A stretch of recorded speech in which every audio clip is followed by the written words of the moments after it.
jemaat GBSD Majalaya, ucap syukur kita masih bisa beribadah pada pagi hari ini meskipun kita tidak bertemu secara fisik, namun kita percaya bahwa tidak ada yang dapat memisahkan kasih Allah dalam kehidupan kita. Dia Allah yang besar yang pagi hari ini akan menjamah saudara dan saya tempat ini. Dan kita semua mau sama-sama mengagungkan Dia lewat pujian dan penyembahan kita. Mari kita angkat suara kita di hadapan Tuhan. Kita siapkan hati kita. Kita mengangkat suara begitu. Haleluya. Kau Allah yang besar Tuhan. Kau Allah yang setia. Kami bersyukur Tuhan. Betapa dahsyatnya Kau Tuhan dalam kehidupan kami. Kau menyertai setiap langkah kami sampai hari ini Tuhan kami ada. Semua kami kemuliaan Tuhan. Betapa dahsyat Kau Tuhan. Betapa dahsyat Engkau Tuhan, pencipta segala yang ada. Dulu sekarang sampai selamanya, hanya Engkau Tuhan. Tak berselangi, tak berselangi pikiranmu. Tak berhubung panjang setiamu. Dulu sekarang sampai selamanya, hanya Engkau Tuhan.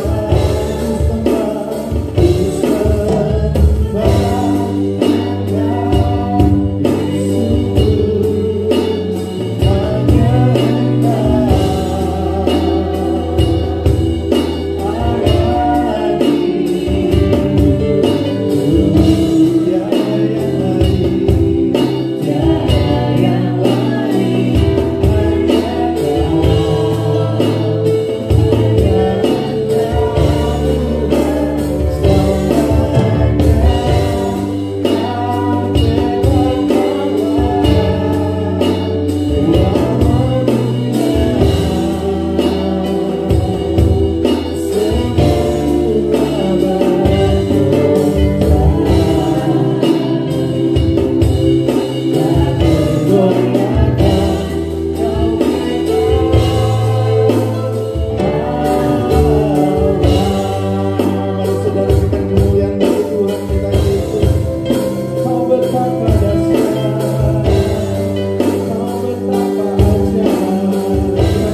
Bapak Gembala akan membuka ibadah kita pada pagi hari. Haleluya, Yesus Engkau baik selamanya.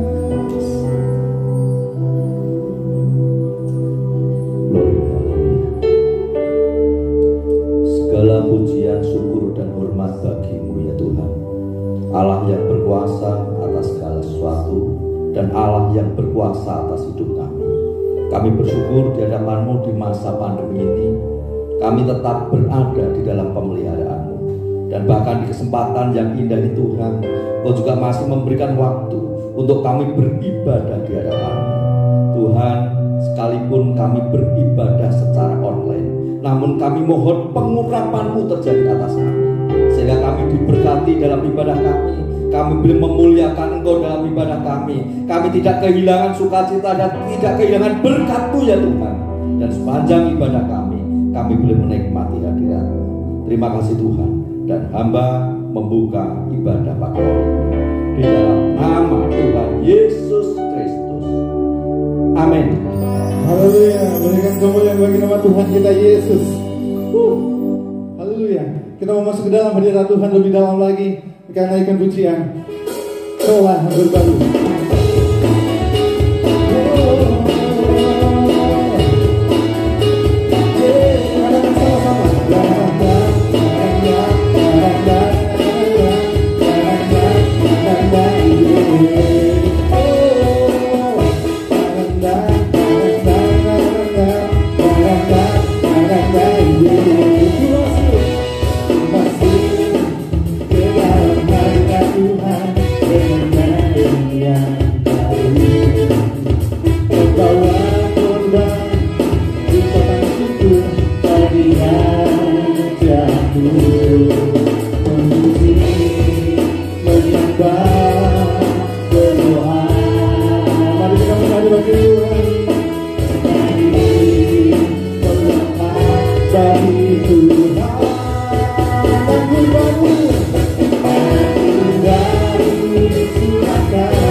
Bisa memberkati saudara-saudara kita yang ada di rumah. Berkati mereka dengan berkat sukacita. Bagi mereka yang mengasihi Dia. Lagi aku baru dicurahkan berkatnya dilimpahkan. Bagi mereka yang mengasihi Dia.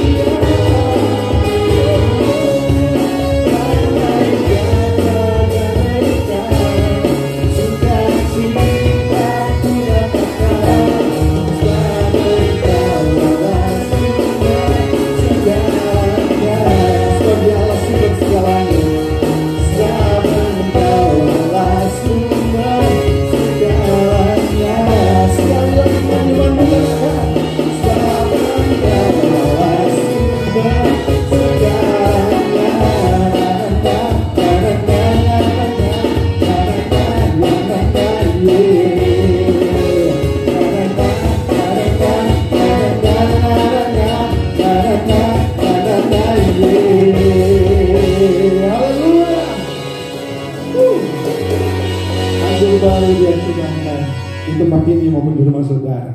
Ada berkat kuasa Tuhan damai sejahtera mengalir. Engkaulah bersama kami.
Sehingga setiap firman yang kami terima pagi hari ini adalah kebenaran yang membangun kami, memberkati kami, menguatkan kami, sehingga kami dimampukan melewati hari-hari kami bersama dengan Engkau, dan kekuatan firman-Mu lah yang akan menyertai kami. Terima kasih Bapa, dan kami sambut firman-Mu pagi ini di dalam nama Tuhan Yesus Kristus. Amin. Saudara-saudari yang dikasihi Tuhan, tidak pernah berhenti untuk bersyukur kepada Tuhan karena kasih-Nya tidak pernah berubah. Di masa pandemi ini kita tetap berada di dalam pemeliharaannya, kita diberikan kekuatan, kesehatan, dan bahkan pagi hari ini diberikan kesempatan untuk bersama-sama beribadah kepada Tuhan, sekalipun harus kita lakukan secara online. Dan pagi ini saya akan menyampaikan firman Tuhan tentang rumahku taman Edenku. Dan saya akan bacakan dari Kejadian pasal yang kedua ayat 8 sampai 15. Demikian firman Tuhan. Selanjutnya Tuhan Allah membuat taman di Eden di sebelah timur. Disitulah ditempatkannya manusia yang dibentuknya itu. Lalu Tuhan Allah menumbuhkan berbagai-bagai pohon dari bumi yang menarik dan yang baik untuk dimakan buahnya, dan pohon kehidupan di tengah-tengah taman itu, serta pohon pengetahuan tentang yang baik dan yang jahat. Ada suatu sungai mengalir dari Eden untuk membasahi taman itu, dan dari situ sungai itu terbagi menjadi 4 cabang. Yang pertama namanya Pison, yakni yang mengalir mengelilingi seluruh tanah Hawilah, tempat emas ada, dan emas dari negeri itu baik. Di sana ada damar, bedola, dan batu krisopras. Nama sungai yang kedua ialah Gihon, yakni yang mengalir mengelilingi seluruh tanah Kus. Nama sungai yang ketiga ialah Tigris, yakni yang mengalir di sebelah timur Asyur. Dan sungai yang keempat ialah Efrat. Ayat 15. Tuhan Allah mengambil manusia itu dan menempatkan dalam taman Eden untuk mengusahakan dan memelihara taman itu. Rumahku, taman Edenku. Bapak, Ibu, dan saudara yang dikasihi Tuhan, sejak tanggal 3 Juni sampai tanggal 20 Juni diberlakukan PPKM, yaitu pemberlakuan pembatasan kegiatan masyarakat untuk Pulau Jawa dan Bali. Dengan demikian, maka kegiatan manusia dibatasi untuk mencegah penularan COVID-19. Pria-pria yang biasanya bekerja, keluar rumah pagi-pagi, pulang sore, maka pekerjaan yang dilakukan harus dikerjakan di rumah, sehingga pria-pria tinggal di rumah bersama dengan istri dan anak-anaknya. Seorang istri yang biasanya juga menggunakan waktunya untuk belanja keluar, namun di masa PPKM ini dia harus berhenti untuk tidak belanja keluar, dan dia lebih banyak di rumah bersama dengan suami dan anak-anaknya. Anak-anak yang sekolah secara online, kuliah secara online, semua juga dikerjakan di rumah, sehingga ada kebersamaan antara suami istri, orang tua, dan anak-anak. Mereka tinggal dalam satu rumah, melakukan kegiatan di rumah itu. Ada 2 kemungkinan yang terjadi ketika mereka berkumpul bersama di satu rumah dalam waktu yang lama.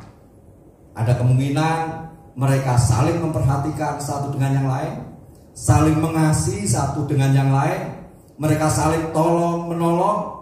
Namun ada kemungkinan juga mereka melihat satu dengan yang lain, mereka mulai tahu kegiatan satu dengan yang lain, mereka mulai semakin mengerti karakter satu dengan yang lain, dan mereka tidak saling menerima, mereka saling mengkritik, saling menyalahkan, dan masalah baru itu bisa terjadi di dalam keluarga yang seharusnya semakin banyak waktu untuk berkumpul bersama dengan keluarga, maka semakin besar sukacita dan kebahagiaan yang dirasakan di dalam keluarga itu.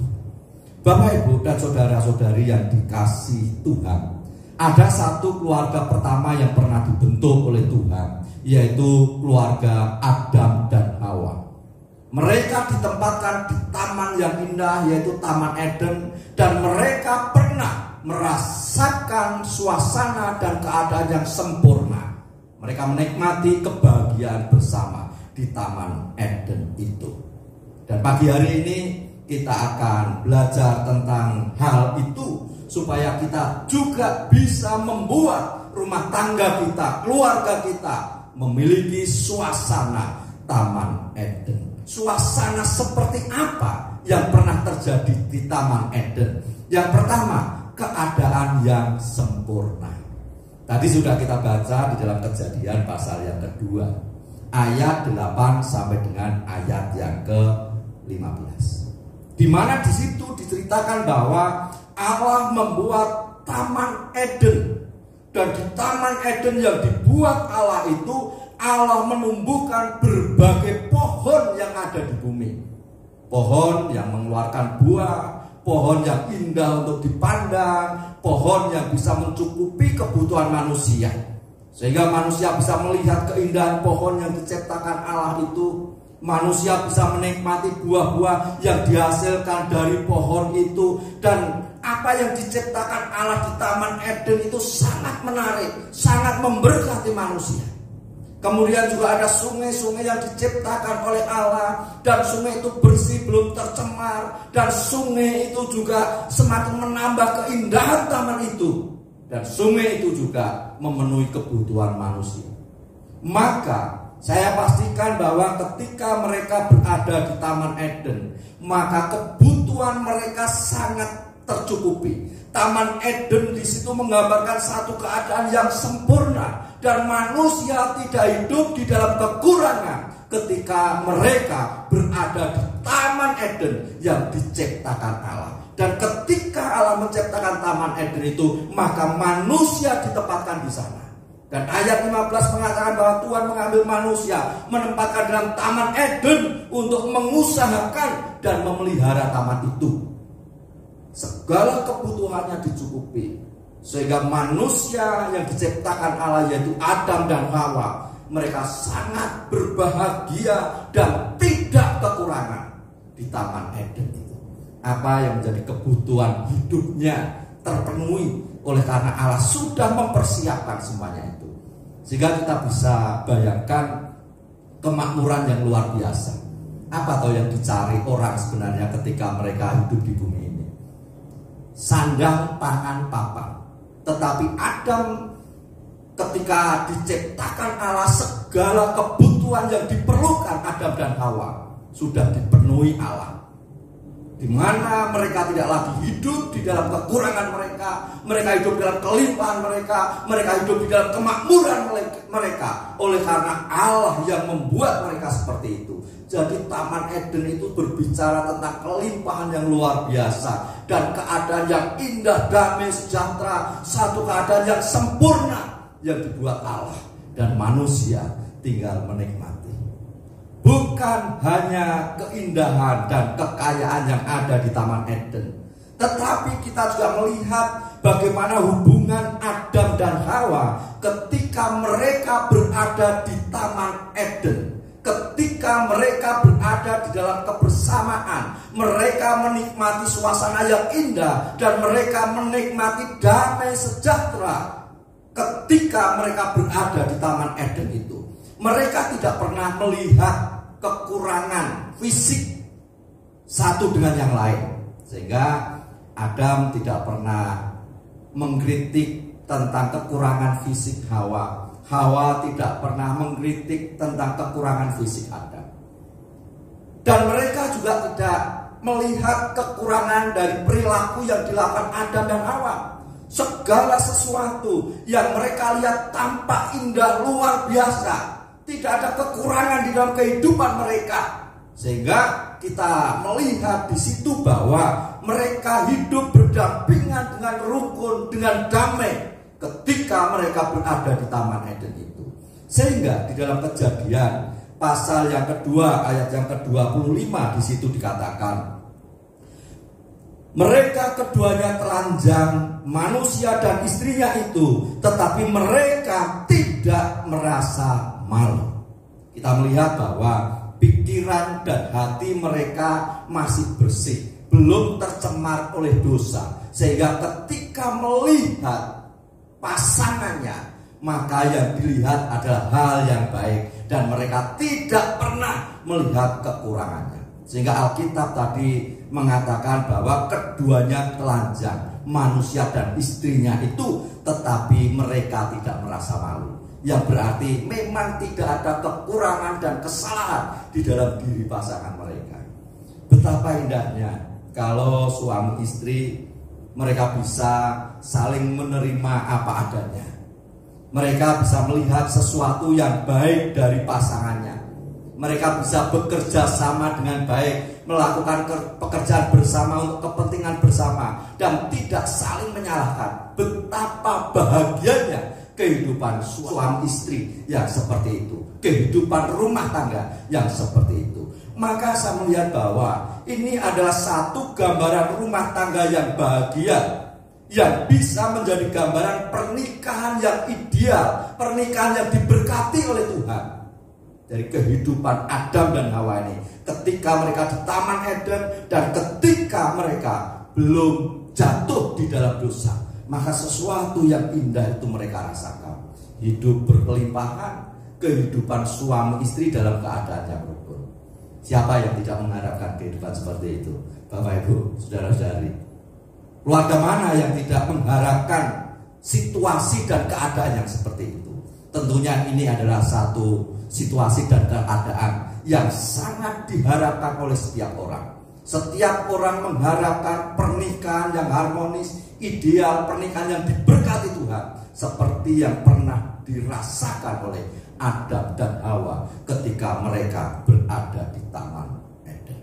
Bapak Ibu dan saudara-saudari yang dikasihi Tuhan, saat ini kita sedang berada di dalam pergumulan bersama menghadapi COVID-19.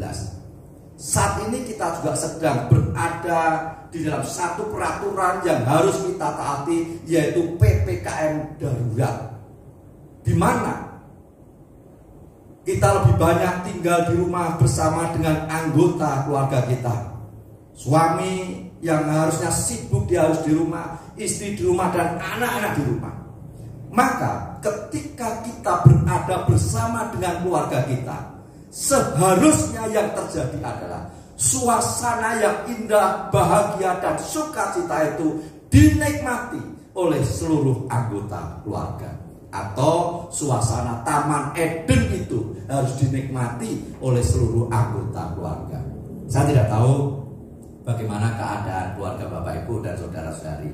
Apakah pada masa PPKM ini engkau bersama dengan keluargamu merasakan, menikmati keadaan seperti Taman Eden? Atau sebaliknya, engkau justru ketika berada bersama dengan anggota keluargamu, maka banyak masalah persoalan yang terjadi. Saya ingin katakan bahwa kebahagiaan dan sukacita di dalam keluarga itu adalah tanggung jawab bersama anggota keluarga. Masing-masing mereka harus berusaha supaya keluarganya bahagia, rumah tangganya bahagia, supaya di dalam rumah itu benar-benar merasakan suasana Taman Eden yang terjadi, sehingga semua betah tinggal di rumah, kerasan tinggal di rumah.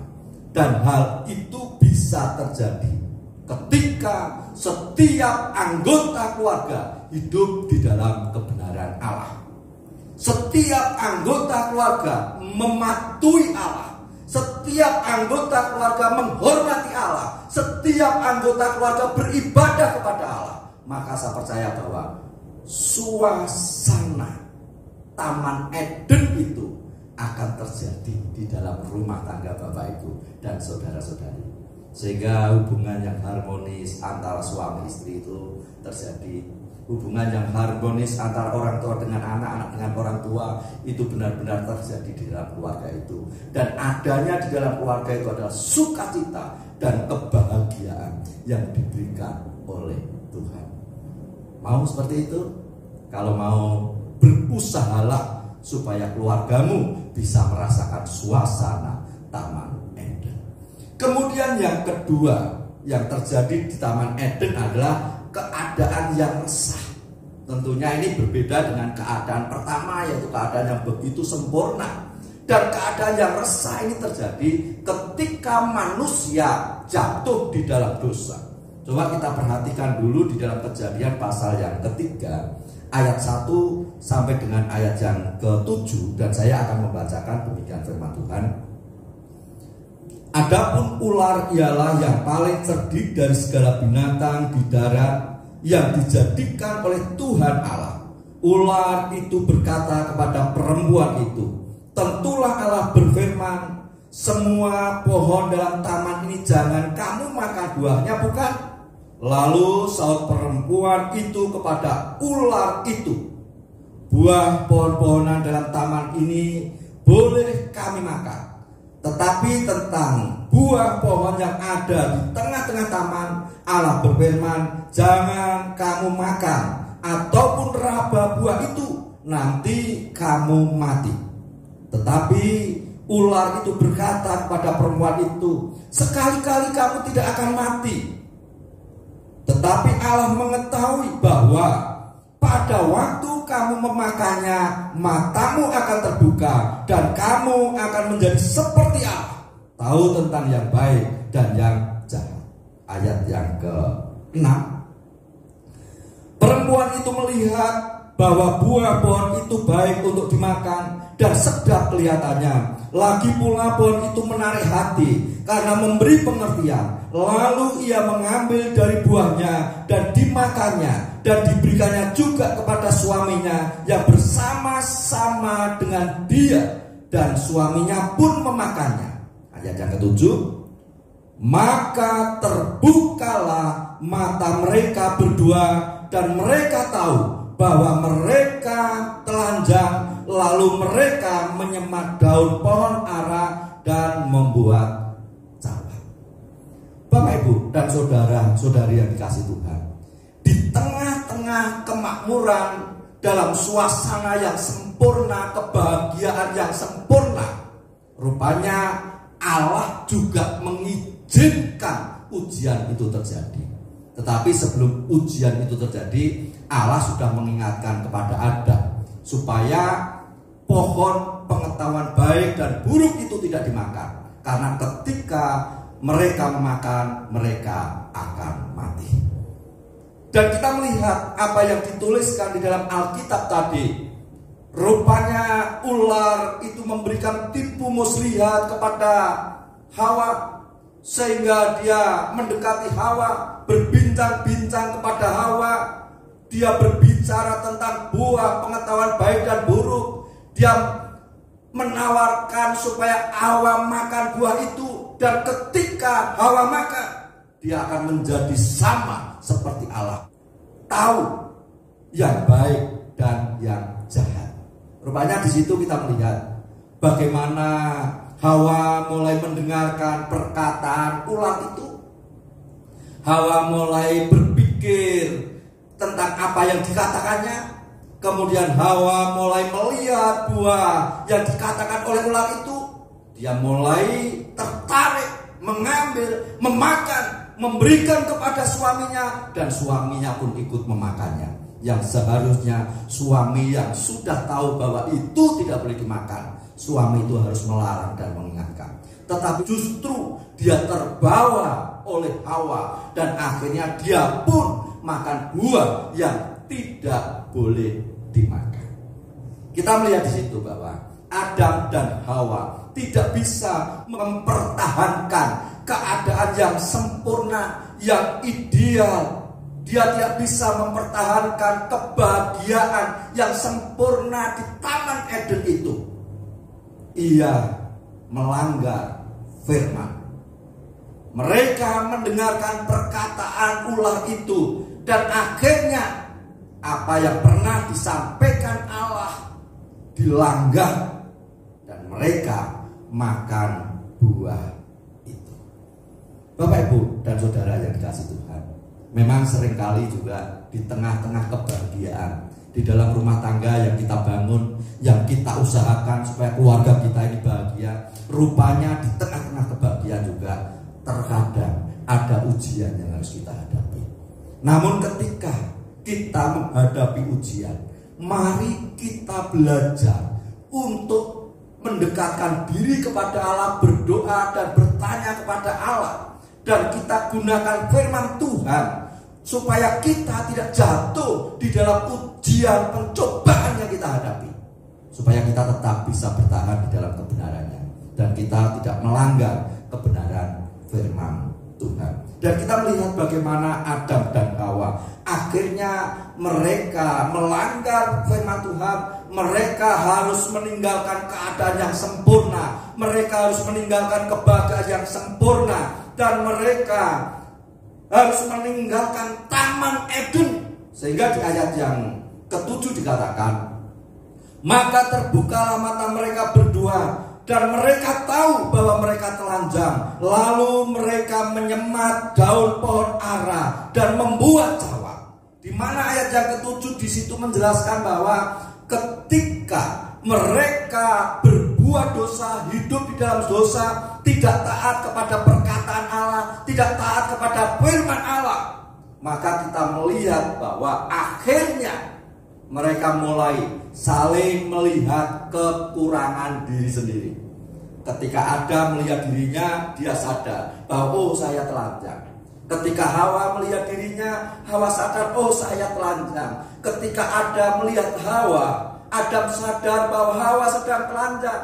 Dan ketika Hawa melihat Adam, Hawa pun sadar bahwa Adam sedang telanjang. Jadi mereka mulai sadar akan kekurangan masing-masing dan akan kekurangan pasangannya. Sehingga kehidupan mereka yang tadinya harmonis, pernikahan mereka yang tadinya ideal, mulai ada masalah, ada persoalan yang mereka hadapi oleh karena mereka hidup di dalam dosa. Apa yang terjadi?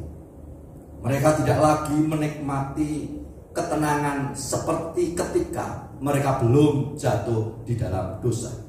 Mereka tidak lagi menikmati damai dan kebahagiaan seperti sebelum mereka jatuh di dalam dosa. Dan bahkan yang terjadi adalah keresahan, kehidupan yang tidak harmonis, dan mereka mulai menyalahkan satu dengan yang lain. Adam mulai menyalahkan Hawa, Hawa mulai menyalahkan ular, dan mereka saling menyalahkan. Mereka tidak bertanggung jawab atas kesalahan mereka masing-masing. Mereka mencari benar, mereka mencari aman. Dan ketika kita sedang menghadapi masalah persoalan dan masing-masing hanya mencari aman dan membela diri, menyalahkan orang lain, saya percaya bahwa masalah itu tidak akan selesai. Justru masalah itu akan semakin luas, masalah itu akan semakin besar. Dan keluarga yang seperti itu tentunya keluarga itu tidak bisa memuliakan Allah, dan keluarga itu tidak bisa menjadi teladan bagi keluarga yang lain. Keluarga itu tidak bisa menjadi berkat bagi keluarga yang lain, karena mereka hanya saling menyalahkan satu dengan yang lain. Bapak Ibu dan saudara-saudari yang dikasihi Tuhan, bagaimana selama PPKM ini? Apakah suasana ini terjadi di tengah-tengah keluargamu?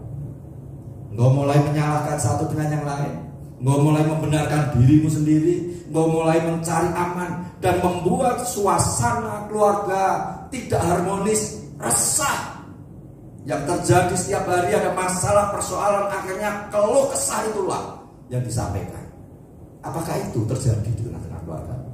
Kalau hal itu terjadi di tengah-tengah keluarga, mari berusaha untuk bangkit, bangun rumah tanggamu, keluargamu, supaya keluargamu menjadi keluarga yang bahagia.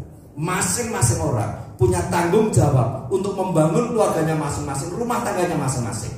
Supaya apa? Supaya keluarga kita ini menjadi keluarga yang bahagia, keluarga yang diberkati, keluarga yang kuat menghadapi setiap tantangan yang harus dihadapi oleh keluarga. Apalagi di masa-masa pandemi seperti ini. Semua terdampak oleh karena pandemi COVID-19. Hidup di dalam kekhawatiran, hidup di dalam ketakutan, dan bahkan untuk kebutuhan hidup pun mulai berkurang. Pergumulan demi pergumulan dihadapi.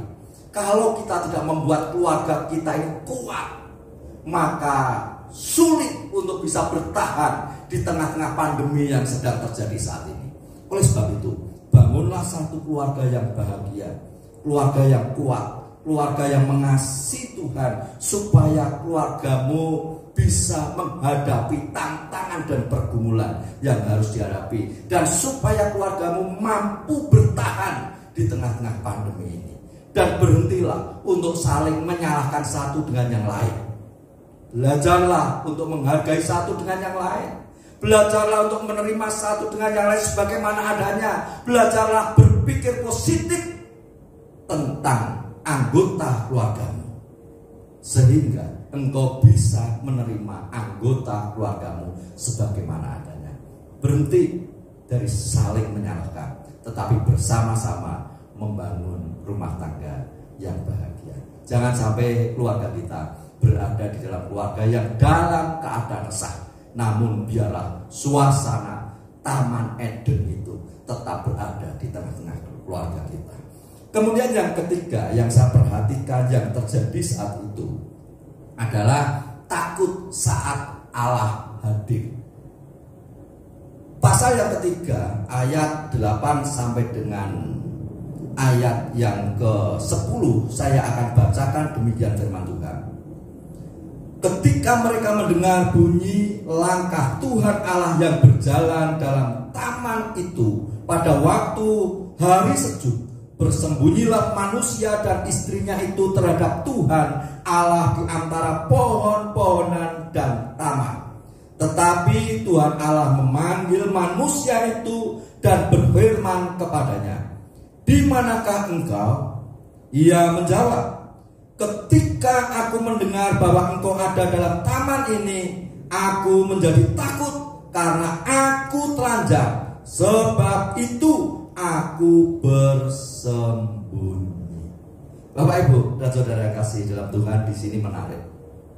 Ketika Adam dan Hawa mereka jatuh di dalam dosa, ketika mereka berbuat dosa, maka Allah hadir di Taman Eden itu.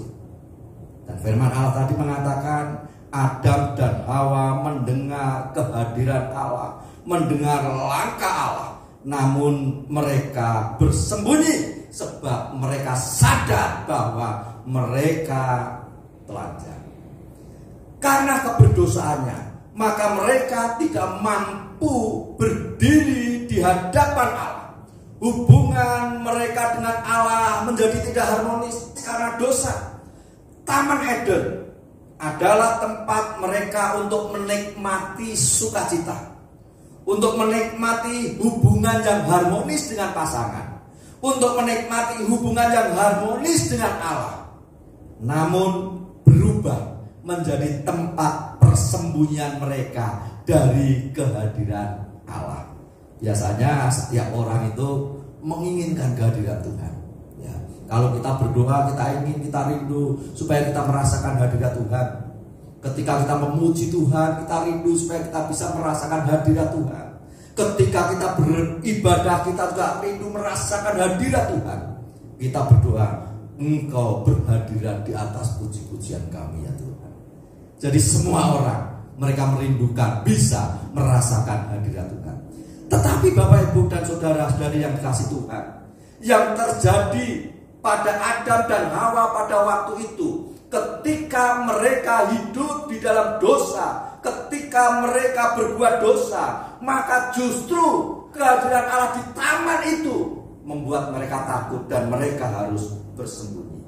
Hubungan Adam dan Hawa tidak harmonis. Hubungan antara mereka dengan Allah juga mulai tidak harmonis oleh karena dosa yang pernah mereka lakukan.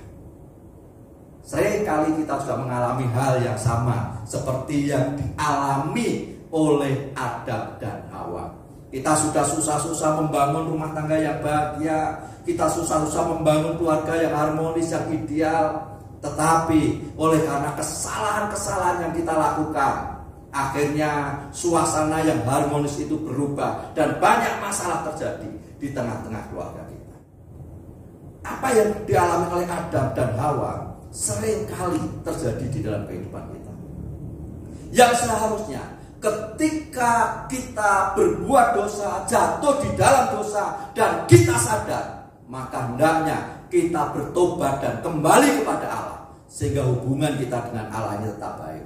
Kita harus akui di hadapan pasangan kita, kita akui kesalahan kita dengan kerendahan hati mengakui bahwa saya bersalah dan akhirnya bertobat, maka hubungan dengan pasangan juga akan tetap baik.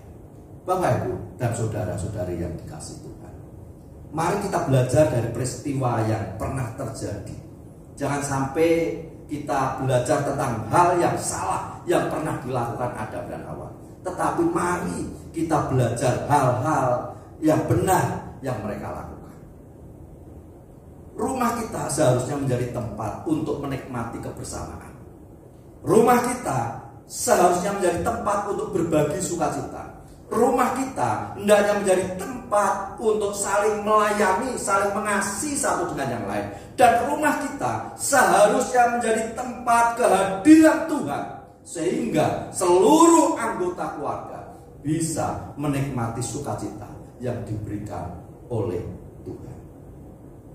Tetapi sayang, terkadang perilaku yang seperti Adam, seperti Hawa, yang tidak cepat berubah, tidak cepat bertobat itu mengubah keadaan keluarga menjadi tidak baik. Hubungan satu dengan yang lain menjadi tidak baik, sehingga kebahagiaan yang didamba-dambakan itu tidak terjadi di tengah-tengah keluarga. Bapak Ibu dan saudara-saudari yang dikasihi Tuhan, kita menyadari memang bahwa Adam dan Hawa itu mewariskan dosa, sehingga dengan warisan yang diberikan Adam dan Hawa membuat kita berdosa, dan kita keturunan Adam dan Hawa kita cenderung untuk berbuat dosa. Tetapi saya ingin mengatakan bahwa Adam yang kedua, yaitu Yesus yang datang ke dunia, dia datang di dalam kesempurnaannya. Dan Yesus yang datang di dunia, dia datang untuk mengampuni dosa manusia. Dosa saya, dosa Bapak Ibu, dosa saudara-saudari sudah diampuni Yesus ketika dia mati di kayu salib.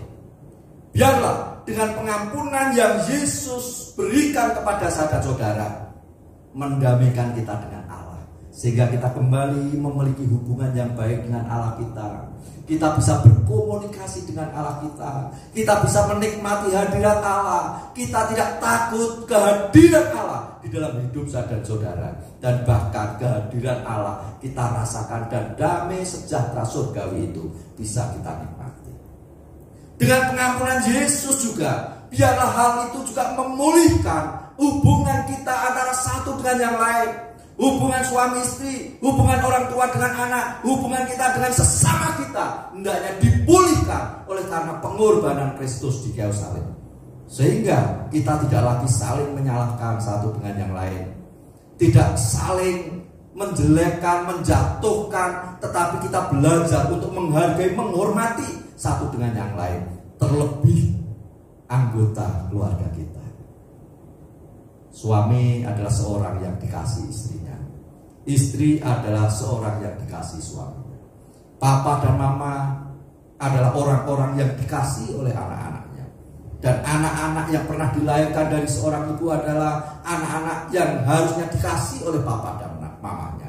Biarlah hal itu terjadi di dalam keluarga. Saling mengasihi, saling memperhatikan, hidup berdampingan, damai sejahtera satu dengan yang lain, rukun, dan nama Tuhan dimuliakan, dan suasana Taman Eden terjadi di tengah-tengah keluarga. Ingat bahwa Yesus sudah dikorbankan, dan Yesus itulah yang mendamaikan kita dengan Allah, yang mendamaikan kita dengan sesama kita, yang mendamaikan suami istri, yang mendamaikan orang tua dengan anak-anak, dengan orang tua, sehingga mereka hidup di dalam kasih karena kasih Yesus yang sudah mengasihi.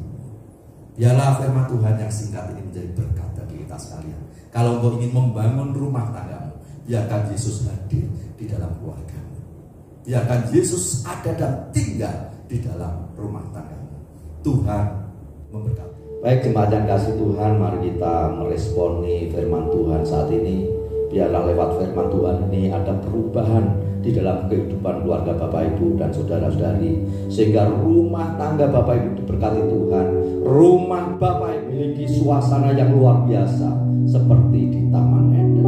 Kita akan menaikkan pujian kita, Tuhan selalu menolongku. Musim akan selalu berganti, kasih Tuhan tetap abadi. Glory Yesus, haleluya. Musim akan selalu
kepada Dia. Dialah yang sanggup mengubah keadaan keluargamu, rumah tanggamu, sehingga kau menikmati suasana Taman Eden di dalam keluargamu. Glory, haleluya. Bapak bersyukur buat firman-Mu pagi hari ini. Biarlah firman-Mu memberkati kami, mengubah pikiran kami, mengubah cara hidup kami, mengubah rumah tangga kami, sehingga kami boleh menikmati suasana Taman Eden di dalam keluarga kami ya Tuhan. Dan keluarga kami boleh menjadi teladan, boleh mempermuliakan Engkau Allah kami yang besar. Terlebih di masa pandemi ini, biarlah keluarga kami tetap kuat di dalam Engkau, karena ada kebersamaan di tengah-tengah keluarga kami, karena suasana yang baik, suasana yang indah, suasana yang diberkati oleh Tuhan, sehingga keluarga kami mampu bertahan di tengah-tengah kesulitan yang sedang kami alami. Tuhan, pengharapan kami hanya Engkau, dan kiranya firman-Mu menjadi kekuatan bagi kami. Tuhan, kami juga bersyukur buat pemeliharaan-Mu sepanjang hidup kami sampai saat ini.